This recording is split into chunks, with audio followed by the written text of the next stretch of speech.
गुरु शरणं गच्छामि। गुरु शरणं गच्छामि। शाम के टाइम तो यहाँ पे मौसम ठीक हो जाता है। रात में तो ठंडा हो जाता होगा इधर, लेकिन मौसम ठीक रहता है।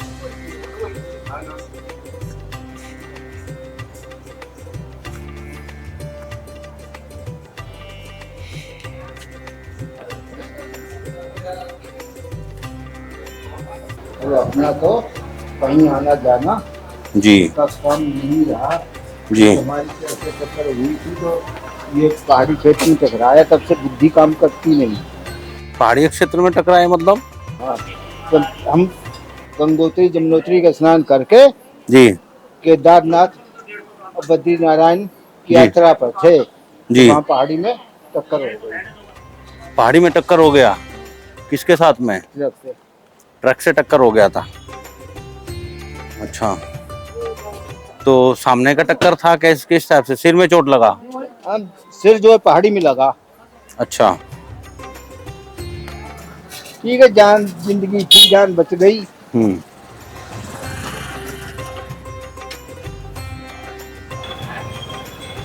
चलो पहले गंगा मंदिर के दर्शन कर लिया। चलो।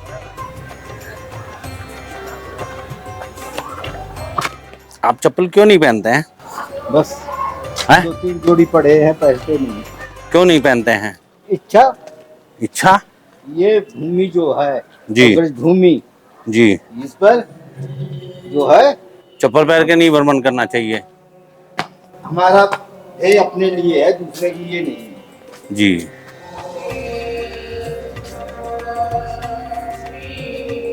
बहुत प्राचीन मंदिर है गंगा मंदिर। एकादश रुद्र शिव मंदिर लिखा है। ये एकादश तो बना दिए ना, तो पहले जी जो है अब गंगा मंदिर की तरह दर्शन करो। जी।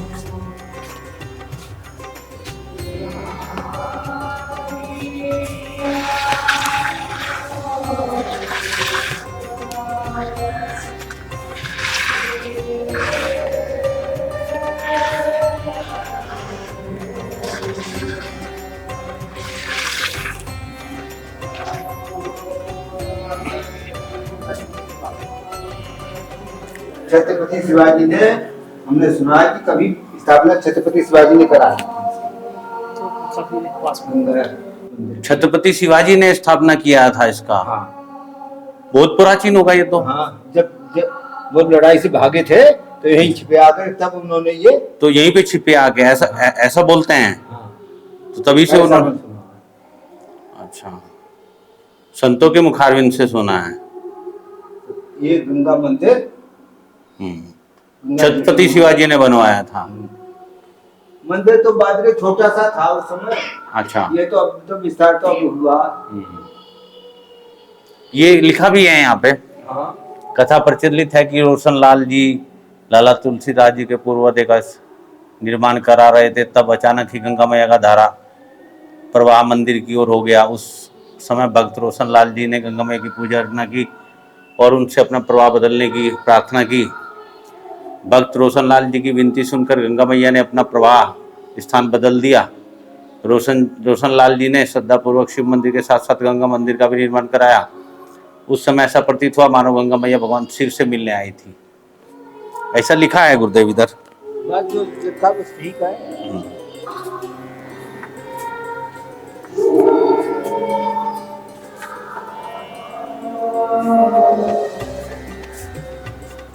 बड़ा अद्भुत मंदिर है गुरुदेव जी। महाराज ये तो खोल सकते हैं, अंदर जा सकते हैं? हाँ, खोल लेते हैं। अरे बड़े प्यारे पूरे 12 ज्योतिर्लिंग बनाए इधर। हाँ, ये तो अब बनाई ना, तो अब जो पुजारी जो ना जी। उन्होंने विस्तार कराया। अच्छा, बड़ा प्यारा बना तो रखा है। पहले पुराना एक ही शिवलिंग था। जी, कलाकृति भी प्राचीन है। हाँ, काफी कुछ। ये जो है ये सब प्राचीन ही है। जी, ये नक्काशी जो द्वार पे है। इन्हीं को देखने के लिए लोग बाग बहुत कम आ पाते हैं। जी, मैंने ही पहली बार देखा इधर। हाँ, आए तो कई बार हो गए। मैं कई बार आया लेकिन ऐसे दर्शन मैं नहीं कर पाया।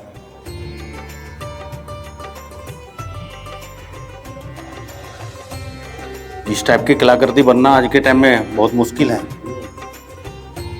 आ जाओ आप भी अंदर, देखो कितना अच्छा अच्छा बना रखा है, कितनी अद्भुत कलाकृति। यहाँ पे तो मैं पहली बार आया, इतना प्राचीन भव्य। जी उधर को जाएंगे अपने हिसाब से। जी पहले तो सीधा यहाँ पे इधर रहेगा। जी, जय हो महादेव शंभो।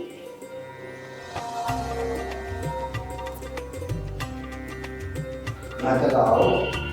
जी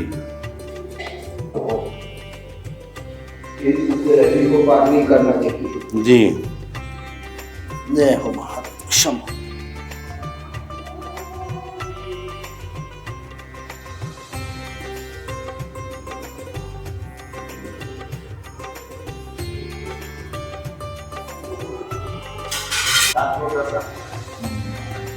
लेकिन इसमें इतनी बड़ा कराया।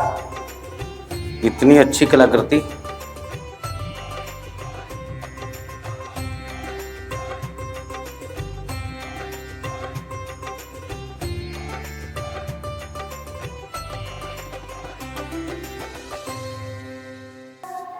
लेकिन ये किवाड़ कितने, मतलब देखो उसी टाइम के हैं ये, हैं? ये तो किवाड़ उसी समय के दरवाजे थे। हैं? उसी समय के हैं। इनकी मरम्मत करवा दी। तो छोटा सा ही तो दरवाजा था।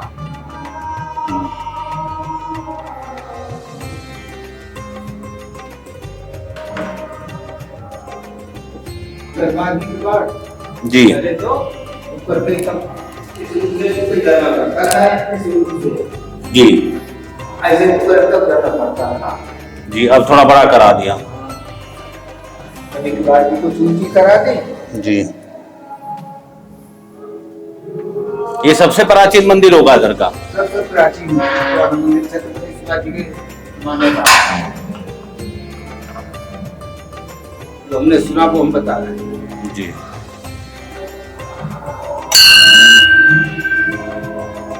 ही नहीं है इधर के मंदिरों की, शैली नहीं है इनकी तो।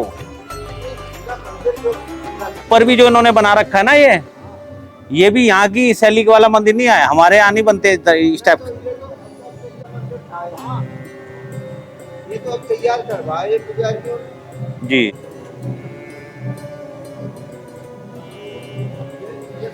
आशीर्वाद से दर्शन हो पाए, आपके आशीर्वाद से दर्शन हो पाए। इतनी बार आए, बचपन से इधर आते हैं, उधर के घुमाते हैं, लेके चले जाते हैं। बहुत ही कम भक्तजन इधर आते होंगे। इधर तो बहुत कम। क्यों भाई, सुखदेव जी पर ही ज्यादातर जाते हैं। सुखदेव जी से जाते हैं और उधर को निकल जाते हैं।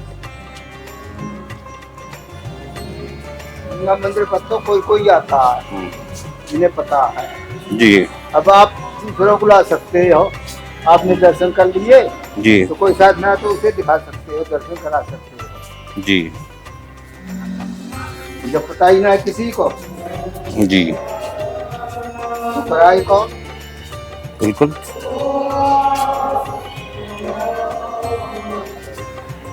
अच्छा, और कुछ ना देख पाया, न बद्री नारायण न कैदारनाथ। गंगोत्री यमुनोत्री किया है बस। फिर कभी प्रयास नहीं किया आपने? अपना कब्जा ही नहीं रहा पैरों से चलने का। हम्म, जब चला नहीं जा सकता है जी तो फिर कहाँ जाओ? जी।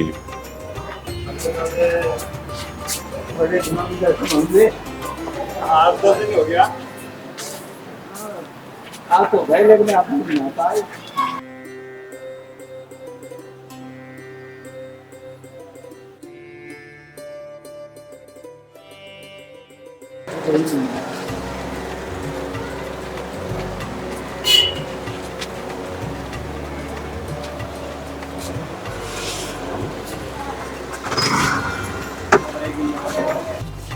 ये है हनुमत धाम इधर।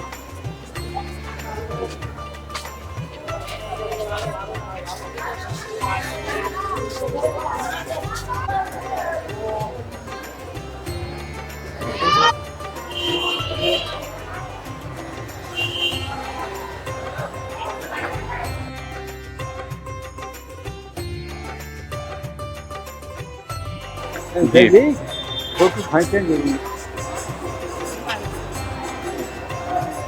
कोई नहीं दूंगी।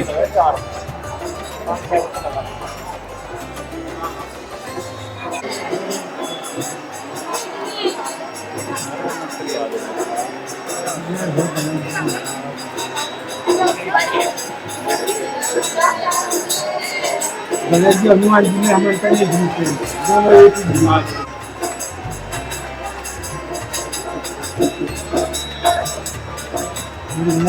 हनुमान जी पे गदा है, दूसरे दिख रही है।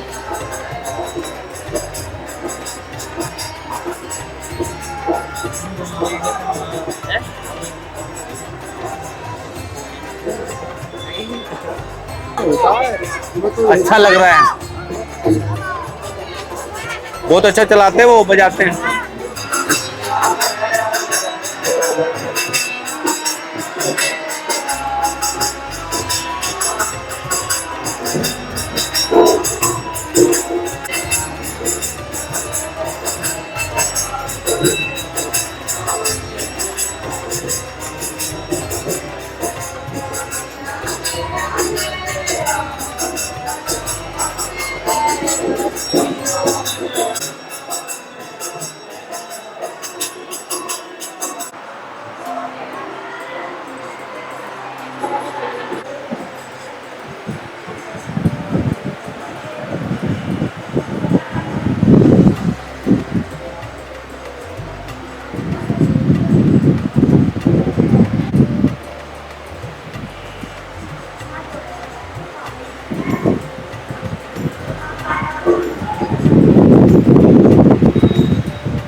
ओम नमो नारायण भक्तों, आज हम पहुंचे हैं शुक्रताल में, नक्षत्र वाटिका में।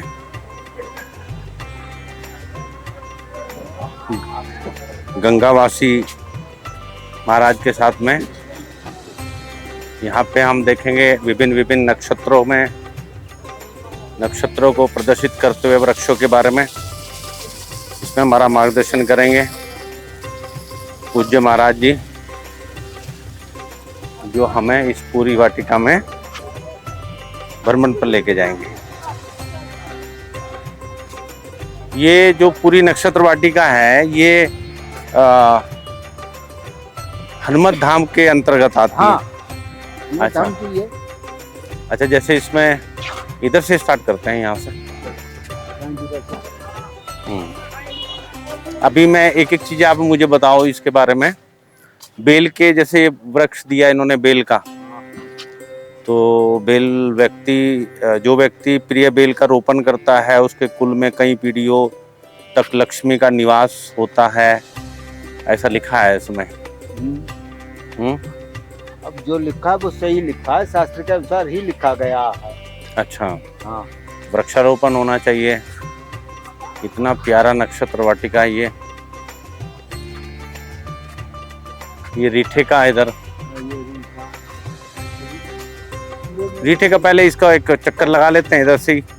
रीठे के लिए, रीठे के बारे में दिया हुआ है। ये पाकड़ प्लांट, पाकड़ पिलखन जिसे कहते हैं, ये पिलखन है। हाँ। पाकड़ को पिलखन कहते हैं। हाँ। जो व्यक्ति 4 पाकड़ वृक्षों का रोपण करता है वह राजसूय यज्ञ करने का फल प्राप्त होता है, इसमें कोई संशय नहीं है। पिलखन का जो पेड़ लगाता है, ये ढाक का है, प्लास का। हाँ, जो प्लास वृक्ष का रोपण करता है ब्रह्मलोक में जाकर देवताओं का सानिध्य प्राप्त करता है। कितना श्रेष्ठ लिखा है। बरगद भी इसमें दिया हुआ है, बड़ी अच्छी तरह इन्होंने मेंटेन करके रखा है इधर। कहाँ से छांटा है। हाँ, जो विधि अनुसार बरगद वृक्ष रोपण करता है उसके वंशजों की रक्षा तथा मंगल होता है। वह शिवलोक को जाता है और वहाँ अप्सराएं उनकी सेवा करती है। ये नागकेशर दिया हुआ है इधर। आश्लेषा नक्षत्र में है नागकेशर। जी, स्तुति भी दिया हुआ है। पीपल वृक्ष का बहुत दिया हुआ है। देखो इसमें जो मनुष्य पीपल वृक्ष का विधि अनुरूप रोपण, सिंचन, पूजा, परिक्रमा, नमन व सम्मान करता है, उसे शुभ फल प्राप्त होते हैं, तो दुर्भाग्य का नाश होता है और वे विष्णु लोक को जाते हैं। कितना अच्छा इन्होंने दिया है फाइकस का। इसके बाद बांस के वृक्ष के बारे में लिखा गया है। जो श्रद्धा विश्वास और विधि के अनुसार इसका रोपण करता है, वह दैहिक कष्ट व नैतिक अपराध बंधन से मुक्त हो जाता है। बांस के वृक्ष के बारे में दिया हुआ है।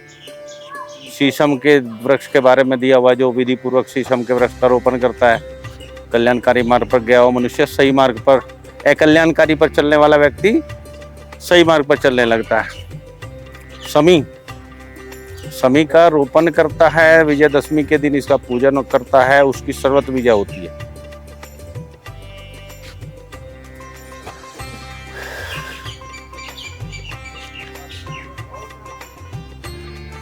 गंगा किनारे इतना अच्छी वाटिका बना के इन्होंने, हनुमत धाम वालों ने कितना अच्छा कार्य किया।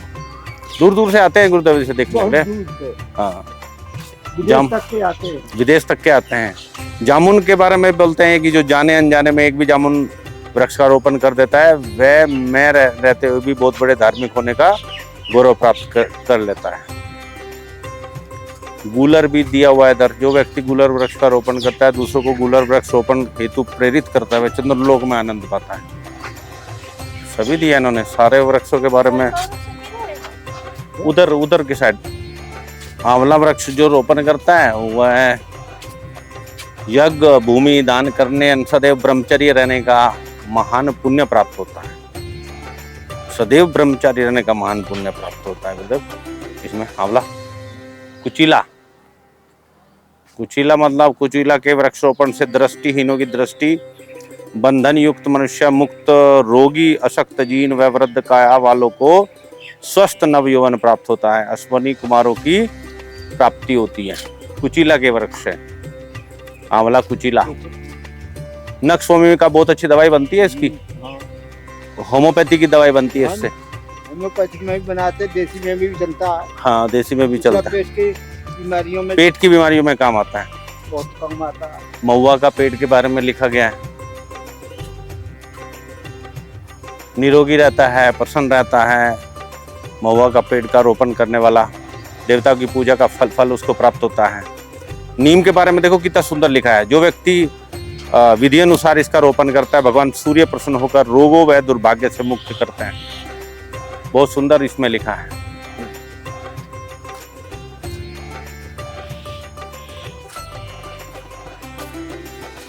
आम के वृक्ष के बारे में भी इसने काफी दिया हुआ है। जो व्यक्ति मार्ग पर या उपवन में 5 आम वृक्षों का रोपण करता है, उसकी कीर्ति भूत व भविष्य में चारों दिशाओं में फैलती है। कदम के वृक्ष के बारे में दिया गया। जो व्यक्ति कदम का वृक्ष लगाता है, उसकी सभी विरह वेदना दूर होकर भगवान कृष्ण का प्रिय हो जाता है। खैर में भी लिखा काफी है खैर वृक्षों के बारे में। जो मनुष्य खैर वृक्ष का रोपण करता है, उनके सभी नमन करते हैं, उनका मंगल खराब होने पर भी अत्यधिक लाभ देने वाला हो जाता है। खैर के वृक्ष पे, खैर के वृक्ष के बारे में लिखा हुआ है। मदार का वृक्ष जो है, जो व्यक्ति मदार वृक्ष का रोपण करता है अथवा इसके पुष्पों से शिव भगवान की पूजा करता है, उस भगवान सूर्य व शिव की पूर्ण कृपा प्राप्त होती है और शिव ही ऐश्वर्यवान हो जाता है। मदार किसे कहते हैं? मदार तो मुझे जानकारी नहीं है, लेकिन अब जो पौधे सूख गए, फिर कौन इतना कुछ ध्यान दे। कटहल के बारे में लिखा है। हे विष्णुदेव, हमारी प्रार्थना सुनिए। उत्तराषाढ़ नक्षत्र प्रकट होकर हमारे यज्ञ को प्राप्त करें। यह नक्षत्र हमारे पशुओं के लिए प्रख्यात हो तथा कृषि हेतु वांछित वर्षा प्रदान करें।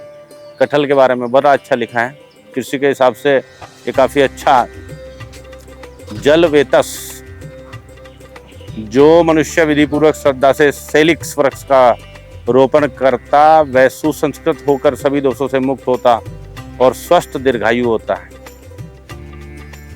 सर्ज साल का पेड़ है। जो मनुष्य साल के वृक्ष का रोपण करता है तथा इसके गोंद की धूनी देता है, उसकी वायु में तैरते राक्षसों, राक्षस बताया इन्होंने जीवाणु को, जीवाणुओं से रक्षा होती है उसकी। जैसे भूत प्रेत। हाँ, जीवाणु मतलब जैसे कोरोना वायरस है, विषाणु बोलते हैं वायरस को। तो वैसे ये तो चीड़ का वृक्ष इधर ही हो गया, देखो कितना अच्छा हो रहा है। चीड़ का तो पहाड़ी क्षेत्र में होता है। जो मनुष्य परिश्रम करके चीड़ वृक्ष लगाते हैं उनको देवताओं के राजा प्रसन्न होते हैं। अरे बड़ा अच्छा पेड़ इन्होंने डेवलप कर दिया यहाँ पे। चीड़ का वृक्ष तो पहाड़ी क्षेत्र में होता है जनरली, लेकिन मेहनत करिए तो भैया।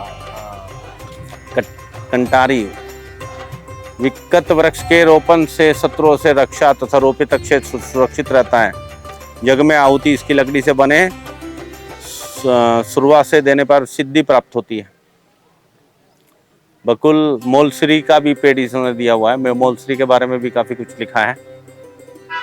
सारे नक्षत्रों के पेड़ दिए इधर यहाँ पे बहुत ज्यादा। हाँ, जो विधि अनुसार अर्जुन वृक्ष का रोपण करता है उसका अंतःकरण शुद्ध होकर हृदय बहुत शक्तिशाली और भगवान श्री कृष्ण का प्रिय हो जाता है। तो जितने नक्षत्र वाटिका में पेड़ लगाए गए हैं उधर चलते हैं, वहां कल्प वृक्ष देखते हैं। कल्प वृक्ष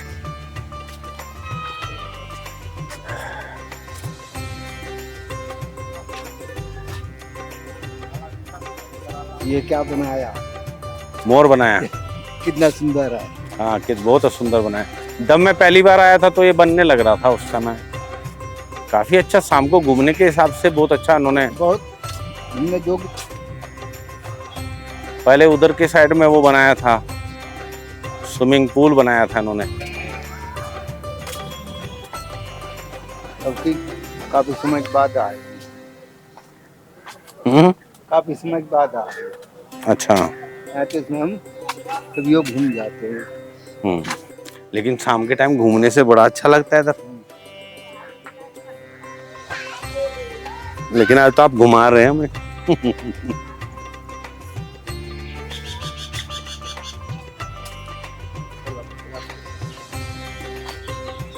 जो असली कल्प वृक्ष के पास पहुंच न जाओ तो जो भी मन में कल्पना करोगे वही वस्तु तुरंत वहां तैयार मिलेगी।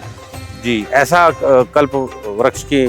हाँ, जो कल्पना करोगे वही चीज मिलेगी। जो कल्पना करेंगे वही मिल जाएगी। हाँ, ऐसा कल्प वृक्ष के बारे में बोला जाता है। कल्प वृक्ष यहाँ है कहाँ? देवलोक में है। लेकिन ये तो कल्प वृक्ष लिख के रखा है इधर। वैसे कुछ भी करो तो यहाँ थोड़ी कल्प वृक्ष है, देवलोक में है। जी, देवताओं के यहाँ। जी, या भी भगवत धाम में कल्प वृक्ष है। जी।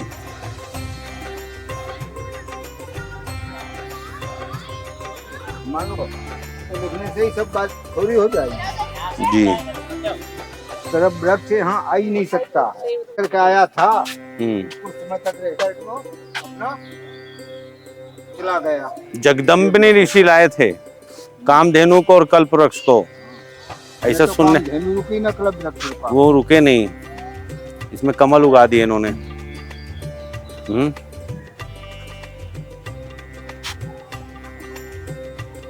जगदम्बिनी ऋषि ने कामधेनु को, उनके आश्रम में थी कामधेनु। हाँ, कामधेनु तो उनके बाद में ही समाप्त हुई है। वृक्ष भी उनके उसमें, ऐसा सुनने में आता है।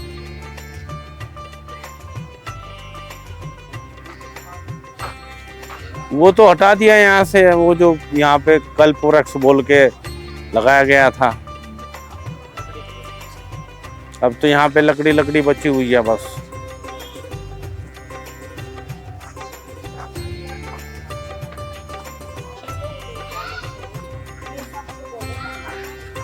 भगवान श्री कृष्ण के पास भगवत धाम में आप कह रहे थे, भगवान श्री कृष्ण की मूर्ति के नीचे दीमक लगा था जब हम पिछली बार आए थे उधर।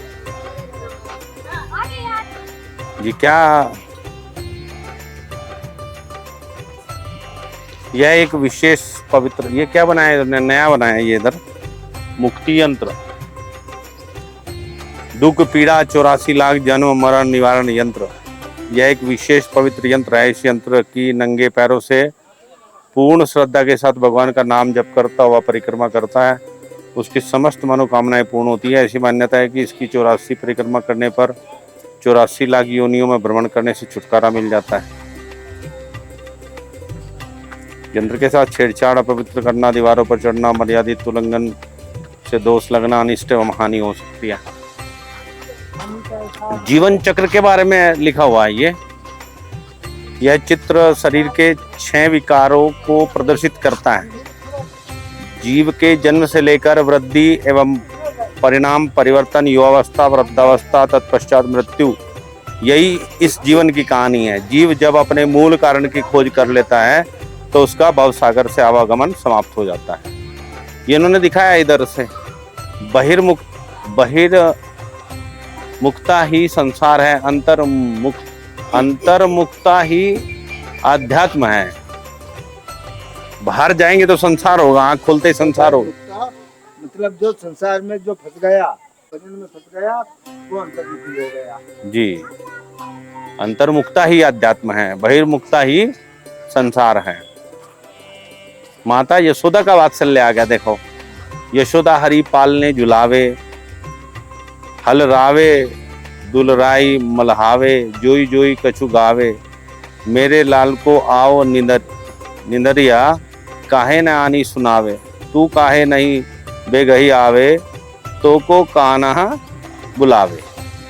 कबहू फलक हरि मूंदी लेत है, कबहू अदर फरकावे, सोवत जानी मोन हवे, के हरि करी करी सेन बतावे। ये तो अभी इन्होंने बना के अभी मुझे लग रहा है पहली बार इधर आए हैं। हाँ, गजेंद्र मोक्ष के बारे में देखो क्या लिखा है। गजेंद्र नाम का एक हाथियों का स्वामी था। स्नान करते करते उसके पैरों को एक ग्रह मतलब मगरमच्छ ने पकड़ लिया। हजारों वर्ष तक दोनों में युद्ध हुआ, हजारों वर्षों तक। अंत में गजेंद्र को जब कोई मार्ग नजर, जीवन में सादगी, तृप्ति एवं मन है शांति देती है तथा सेवा व भक्ति मार्ग प्रशस्त करती है। सावित्री के बारे में क्या लिखते हैं। यह वनवासी राजा दुमतसेन के पुत्र सत्यवान की पत्नी थी।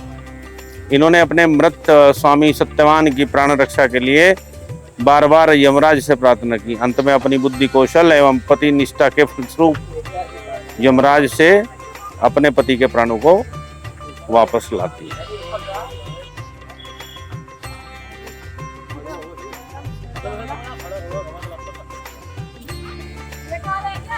भगवान श्री कृष्ण ने मोहग्रस्त अर्जुन को महाभारत के युद्ध क्षेत्र में पावन गीता का उपदेश दिया और उसको अपने विराट स्वरूप का दर्शन करा के यह ज्ञान प्रदान किया कि अर्जुन, यह पूरी सृष्टि मुझसे ही प्रकट होकर मुझ में ही लय होती है। इसके बाद अर्जुन मोह को त्याग कर स्वधर्म में प्रवृत्त हुआ। निस्वार्थ प्रेम से मनुष्य देवत्व को प्राप्त कर सकता है। समुद्र मंथन, देवासुर संग्राम के पश्चात संधि करके देवता व दैत्यों ने भगवान विष्णु की सहायता से समुद्र मंथन किया। वासुकी नाग को रस्सी तथा मंदराचल पर्वत को मथानी बनाया।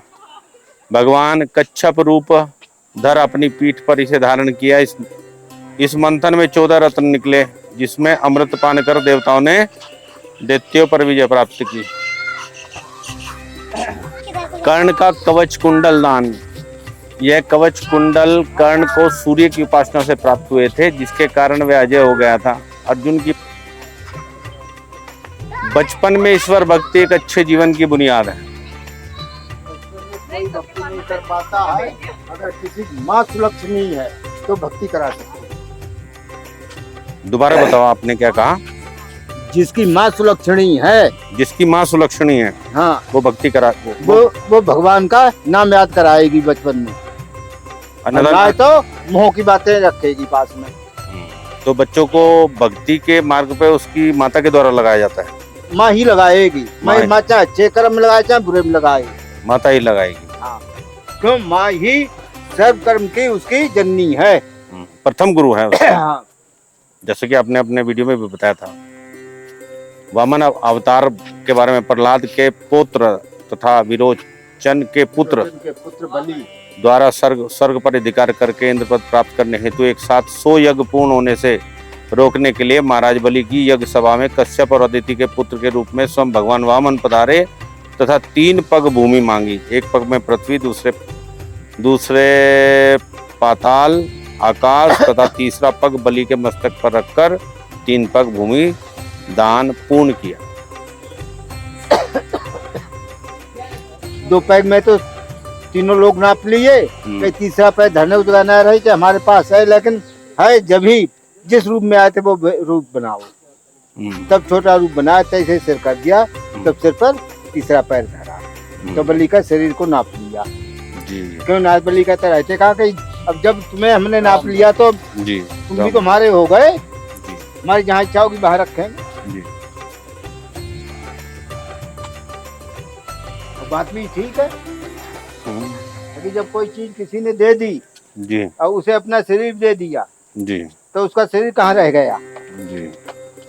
इधर को चल ले, इधर को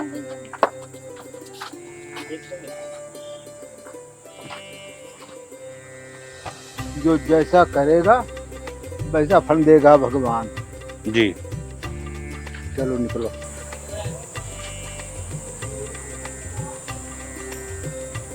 ये है गीता का ज्ञान, जैसा कर्म करेगा बंदे वैसा फल देगा भगवान। ये गीता का ज्ञान, ये गीता का।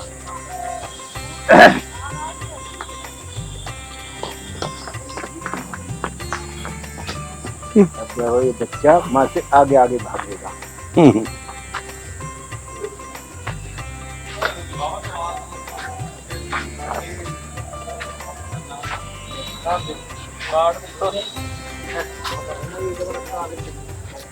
वीडियो आ जाना सिनेमा में बहुत हुआ यार।